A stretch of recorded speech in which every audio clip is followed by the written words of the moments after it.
सिंह। आज आप लोगों को हम जेनेटिक्स में जेनेटिक डिसऑर्डर ऑफ मैन, मनुष्य में जीनों का व्युत्क्रम के बारे में बताएंगे। इससे जो जेनेटिक डिसऑर्डर से जो रोग उत्पन्न होते हैं उसके बारे में बताएंगे। पहला है रंजक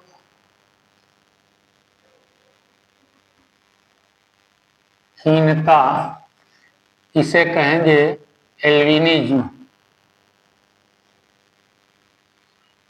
रंजकहीनता में जैसे आप जानते हैं कि हमारे शरीर त्वचा का रंग, आँख की पुतली का रंग या जो कलर विशेष हमारे शरीर में है वो सब जो है किसके द्वारा होते हैं? मिलेनिन के द्वारा होते हैं। कभी कभी ऐसा हो जाता है कि जीनी व्युत्क्रम के कारण ये मिलेनिन की कमी हो जाने के कारण आँख, बाल सफेद होना, आँख सफेद, सारे चीजें जो है आँख की ये बरौनों के सारे जो है एक रंजकहीनता, मतलब पूरे बॉडी जो है सफेद ही दिखाई देती है। इसे कहेंगे एल्बिनिज्म या रंजकहीनता। इसका एक जिम्मेदार एंजाइम होता है टायरोसिन। टायरोसिन जो है ये मिलेनिन का संश्लेषण करता है। कभी कभी जो है ये टायरोसिन जो है, टायरोसिन नामक एंजाइम या इसका संश्लेषण नहीं हो पाता या कम हो पाता है तो व्यक्ति में रंजकहीनता या एल्बिनिज्म के इस लक्षण दिखाई देने लगते हैं। इस ढंग से यह जो है सुप्त जीन के कारण होता है। सुप्त जीन, जिसके पास दोनों सुप्त जीन होते हैं, वो रंजकहीनता उसमें दिखाई देता है। इस ढंग से आप देख सकते हैं। इसकी वंशागत के बारे में आप लोगों को बताएंगे। रंजकहीनता शरीर में त्वचा का रंग, शरीर में त्वचा का रंग, आँख का रंग आदि मिलेनिन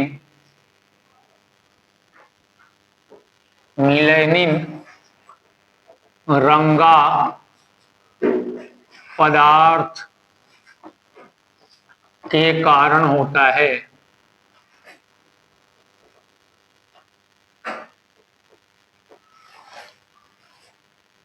यानी कि मिलेनिन का निर्माण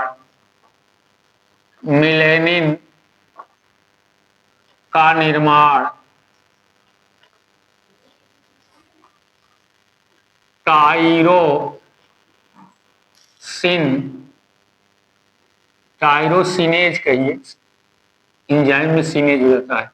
टायरोसिनेज नामक एंजाइम के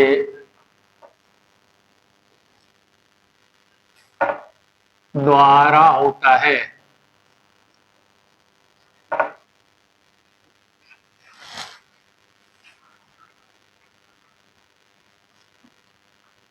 टायरोसिनेज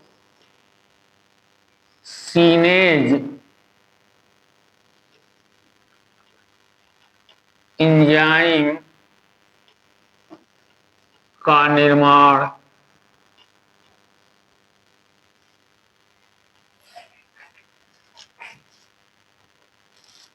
सुप्त जीन के कारण नहीं हो पाता।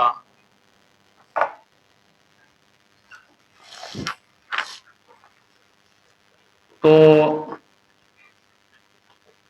मनुष्य में मिलेनिन की कमी हो जाने के कारण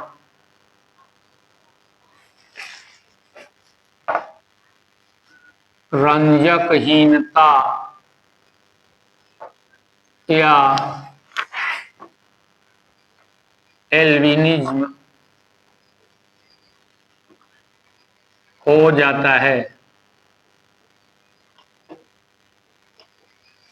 देखिए हिंदी में इसलिए लिख रहे हैं क्योंकि बहुत सारे बच्चे जो है हिंदी के लिए जो है कमेंट किए हैं कि हिंदी में होना चाहिए। अब देखिए इसकी वंशागत के बारे में बताएंगे। वंशागत जैसे मान लीजिए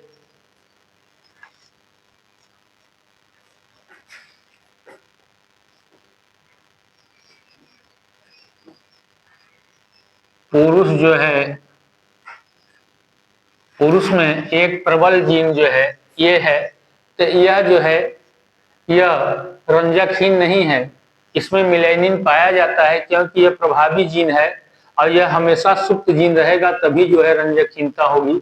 तो ऐसे यह जो है यह पुरुष है और एक जो है यह क्या है, स्त्री है। ये पुरुष और ये क्या नारी मान लीजिए, यह एल्बिनिज्म है और यह जो है इनके पास एक प्रबल जीन है और ये रंजकहीन नहीं है, ये सामान्य है।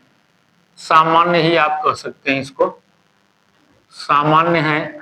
और ये जो है एल्बिनिज्म है, एल्बिनिज्म। अब इनकी वंशागत के बारे में देखेंगे हम। तो ये जो है नेट चेकर बोर्ड हम बना दे रहे हैं,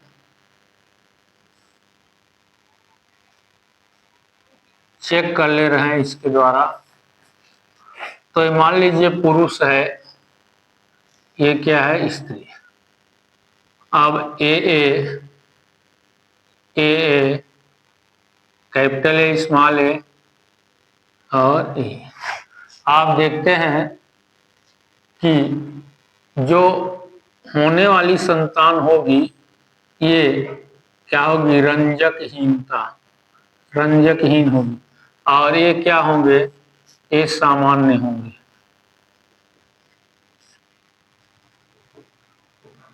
क्योंकि ये दोनों सुप्त जीन जब होगा तभी रंजकहीन होता है। ये दोनों सुप्त जीन आप देख रहे हैं, ये जो है दोनों सुप्त जीन है, ये रंजकहीन के हैं और ये इसके साथ एक डोमिनेंट है इसलिए सामान्य हो गया और ये रंजकहीन हो गया, एल्बिनिज्म हो गया। क्या हो गया, एल्बिनिज्म हो गया। इस तरह से आप देखते हैं कि ये सुप्त जीन के कारण होता है। जब दोनों सुप्त जीन होते हैं तभी व्यक्ति जो है रंजकहीनता का शिकार होता है।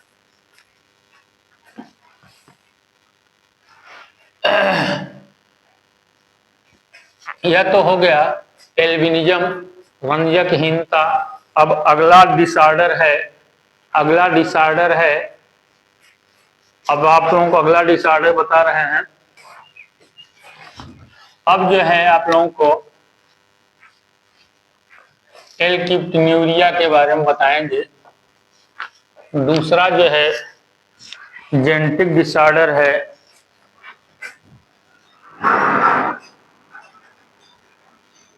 एल क्रिप्टोन्यूरिया।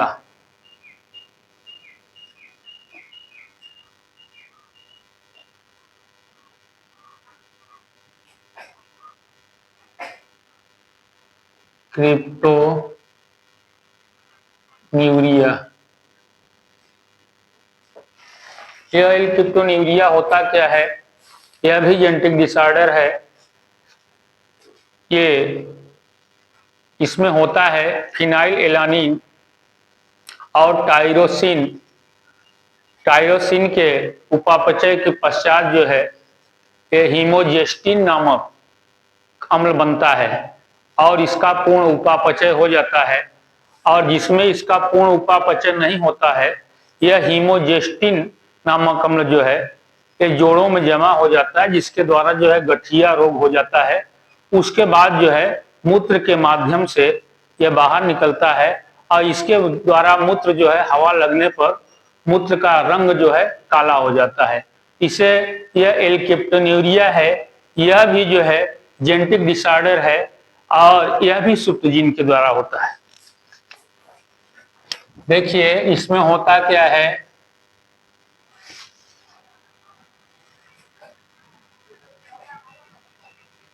फिनाइल एलानिन,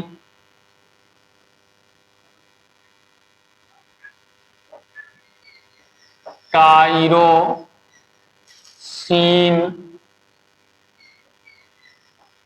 के उपापचय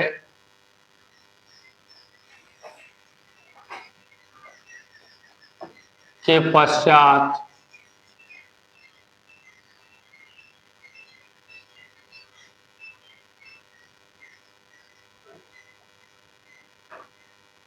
हीमोजेस्टीन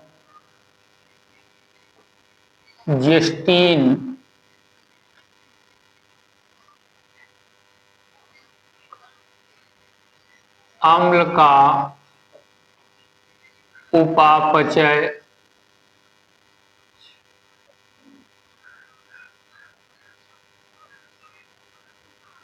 होता है। स्वस्थ मनुष्य के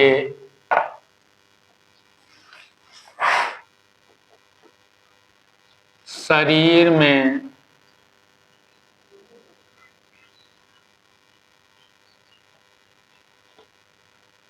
इसका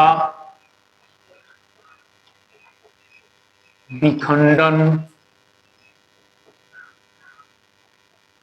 हो जाता है।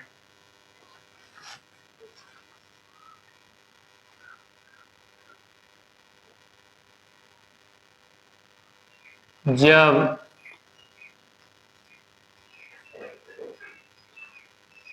हीमोजेस्टीन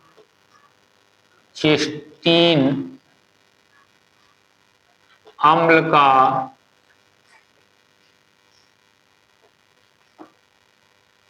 विखंडन नहीं हो पाता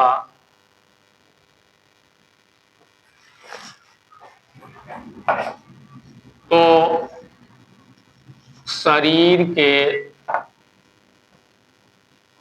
जोड़ों में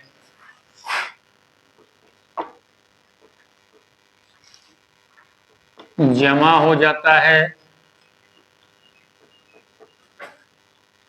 जिसके कारण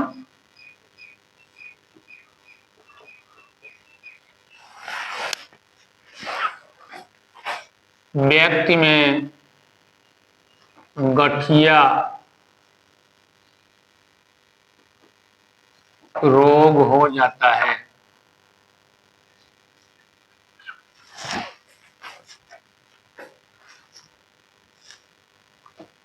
और यही अम्ल मूत्र के माध्यम से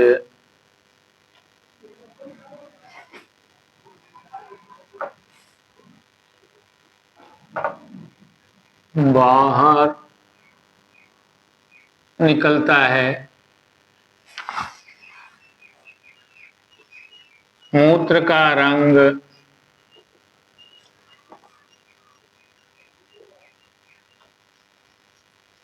काला हो जाता है। इसकी क्या इस रोग की पहचान है? इस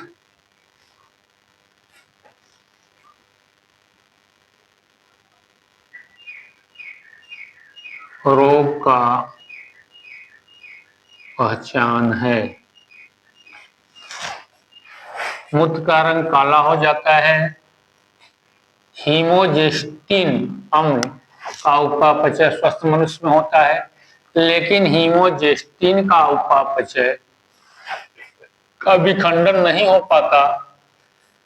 जो रोगी होते हैं, जो इस रोग से ग्रसित हो जाते हैं, उनका इसका विखंडन नहीं हो पाता और जोड़ों में जो है हीमोजेस्टीन अम्ल जमा हो जाता है और जिसके कारण व्यक्ति को गठिया रोग हो जाता है। और उसके बाद जो है सीधा ये हीमोजेस्टीन अम्ल जो है मूत्र के माध्यम से बिना विखंडित हुए बाहर निकलने लगता है। और इसका पहचान है कि मूत्र जो है काला हवा लगने पर, वायु के संपर्क में आने पर काला हो जाता है। इसका सबसे बड़ा पहचान है। यह हो गया आपका एल्केप्टेन्यूरिया यह भी जो है जेनेटिक डिसऑर्डर के अंतर्गत आता है। यह भी सुप्त जीन के द्वारा ही होता है, ये एल्केप्टोन्यूरिया का रोग। इस ढंग से अब जो है अगला आप लोगों को हम जो है बताने जा रहे हैं। चल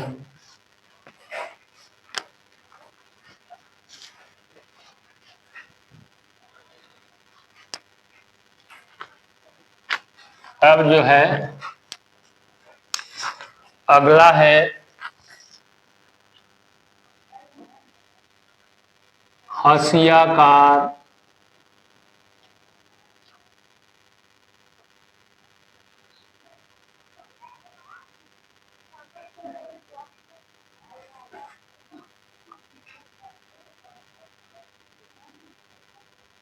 आरबीसी, या इसे कहेंगे सिकल सेल एनीमिया।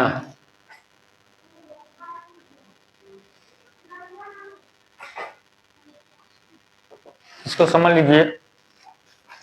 जबकि ऐसा कि आप जानते हैं कि आरबीसी का आकार जो है स्फेरिकल होता है, लेकिन इस प्रकार के डिसऑर्डर में होता क्या है, जेनेटिक डिसऑर्डर है कि हमारा यह आरबीसी जो होता है हसियाकार हो जाता है, और जिसकी वजह से जो है ब्लड में हमारे ये आरबीसी हीमोग्लोबिन की मात्रा, हमेशा हीमोग्लोबिन की मात्रा कम हो जाती है और व्यक्ति की मृत्यु हो जाती है। यह जो है यह जेनेटिक डिसऑर्डर है। इसमें होता क्या है कि हीमोग्लोबिन में दो अल्फा और दो बीटा, अल्फा और दो बीटा हीमोग्लोबिन इसमें चेन होती है। तो बीटा पर जो कि बाइलिन जो है अमीनो अम्ल, या बाइलिन जो है यह पहले नंबर पर होता है अमीनो एसिड, और छठवें नंबर पर ग्लूटामिक होता है। अब ग्लूटामिक के स्थान पे बाइलिन हो जाता है छठवें स्थान पे।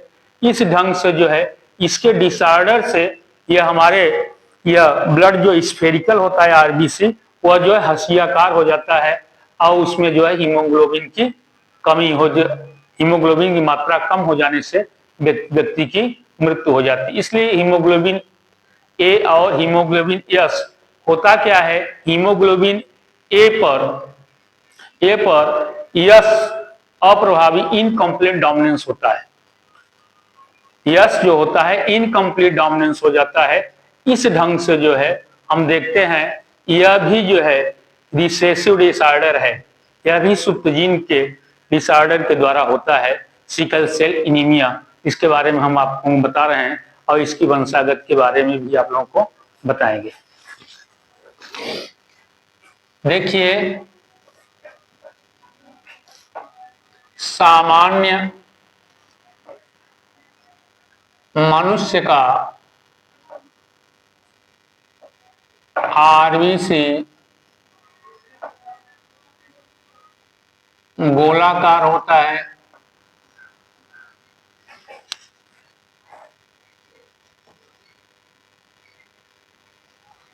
जबकि सिकल सेल एनीमिया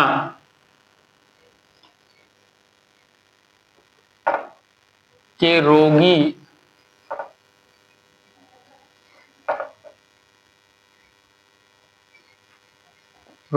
का हीमोग्लोबिन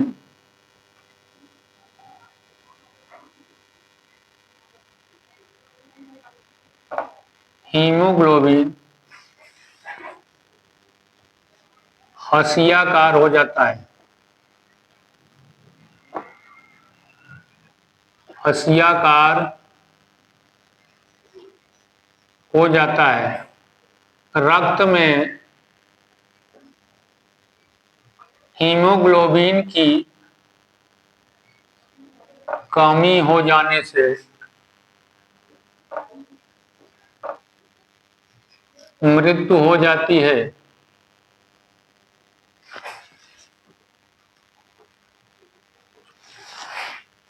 इसका कारण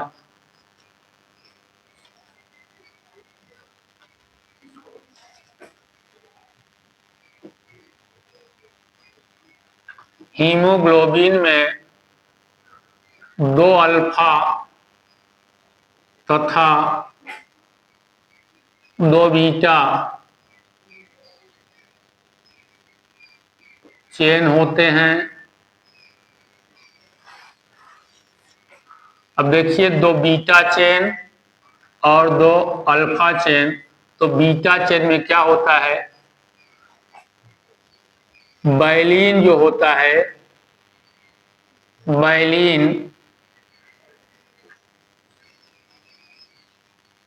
ये अमीनो एसिड है, ये पहले नंबर पर होता है और 6वें नंबर पर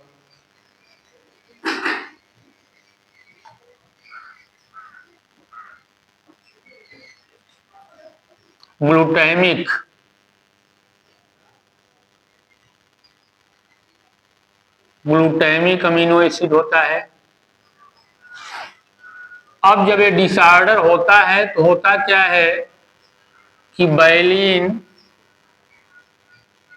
6 नंबर पर हो जाता है, 6वें नंबर पर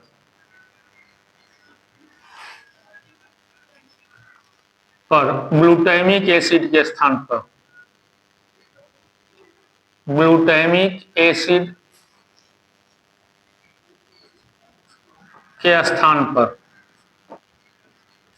अब देखिए वायलिन जो पहले नंबर पर होता है, वायलिन अमीनो अम्ल, वो जो है 6वें नंबर पर जहां पे ग्लूटामिक होता है उसका स्थान ग्रहण कर लेता है।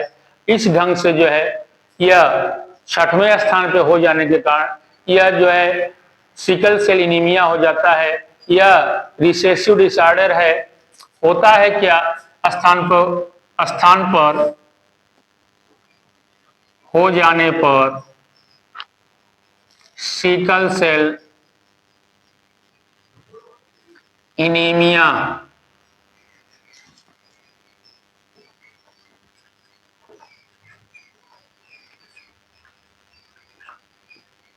हो जाता है। यहां लिख सकते हैं यह रिसेसिव डिसऑर्डर, रिसेसिव डिसऑर्डर है। सुप्त जीन व्युत्क्रम, हिंदी में कहेंगे सुप्त जीन व्युत्क्रम रोग होता है। ये पहले स्थान में वायलिन है, 6वें स्थान ग्लूटामिक एसिड का स्थान ग्रहण कर लेने के कारण जो इस पे या हीमोग्लोबिन ये स्फेरिकल होता है, वह जो है क्या हो जाता है, व्युत्क्रम हो जाता है, उसमें हंसियाकार हो जाता है और हीमोग्लोबिन की कमी हो जाती है और इसके द्वारा व्यक्ति की मृत्यु हो जाती है। आइए देखते हैं इसकी वंशागत को हम देखते हैं। यदि हम देखते हैं कि माता,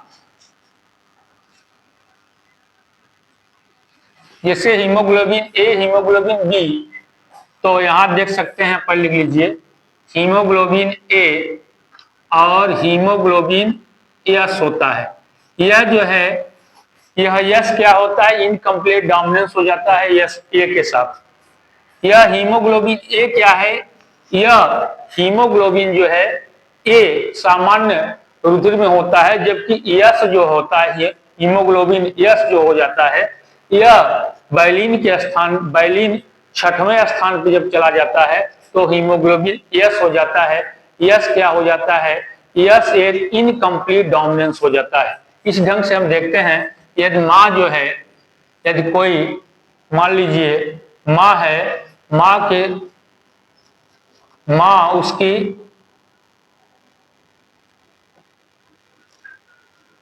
हीमोग्लोबिन यस और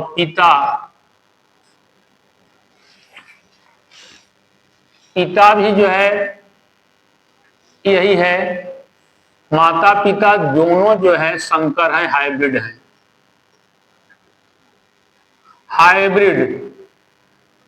हाइब्रिड का मतलब, संकर का मतलब यह होता है कि उनके पास जो है यह जीन है, उनके पास यह जीन है, माता के पास भी है और पिता के पास भी ये जीन है।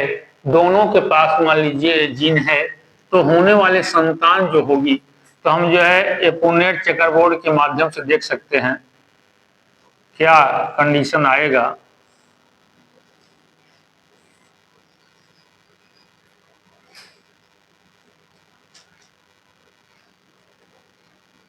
ए एस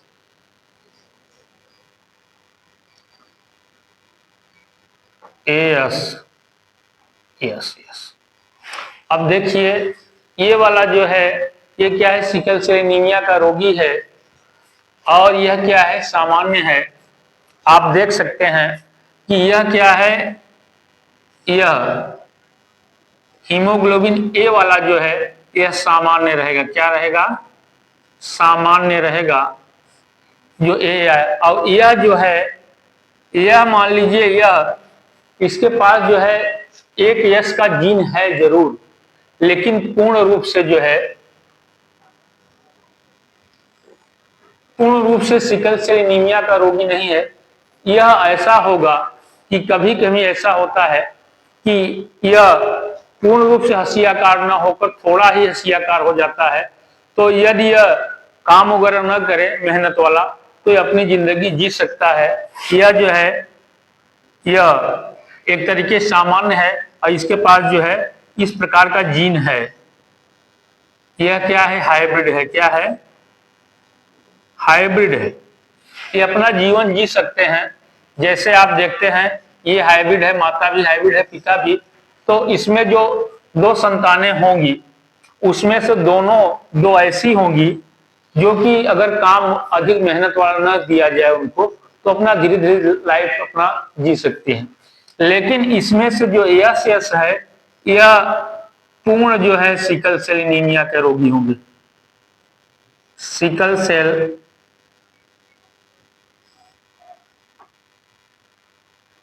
एनीमिया के रोगी होंगे। तो यह जो है आप वंशागत देख सकते हैं, यह दोनों हाइब्रिड हैं, तो होने वाली संतान में एक संतान सामान्य होगी और एक संतान जो होगी वो सिकल सेल एनीमिया से ग्रसित होगी। और इसमें जो और दो क्या होंगी, हाइब्रिड होंगी। इस ढंग से आप देख सकते हैं, ये माता है, ये पिता है। मान लीजिए इनकी शादी हो गई, हाइब्रिड दोनों है, तो इनकी होने वाली संतानों में यह वंशागत आएगा। आप देख सकते हैं कि इसमें से 25% संतान जो है सामान्य होगा, 25% सिकल सेल एनीमिया के रोगी होंगे और 50% जो है हाइब्रिड संतानें होंगी। इस ढंग से सिकल सेल एनीमिया की वंशागत है। यह HbS जो है आप देख रहे हैं, ये सिकल सेल एनीमिया से ग्रसित हैं और ये जो है सामान्य है। और इस ढंग के जो है अगर जेनेटिक व्युत्क्रम आपको दिखाई दे रहा है तो वो सिकल सेल एनीमिया का है। ठीक है, ये जो है आप लोगों को यहीं तक हम समाप्त करते हैं। नेक्स्ट वीडियो में एक दो और जेनेटिक डिसऑर्डर हैं उनको भी बताएंगे। उसके बाद यह जेनेटिक्स का चैप्टर लगभग जो है समाप्ति की ओर है। अब अगला नया चैप्टर हम स्टार्ट करेंगे। Thank you very much.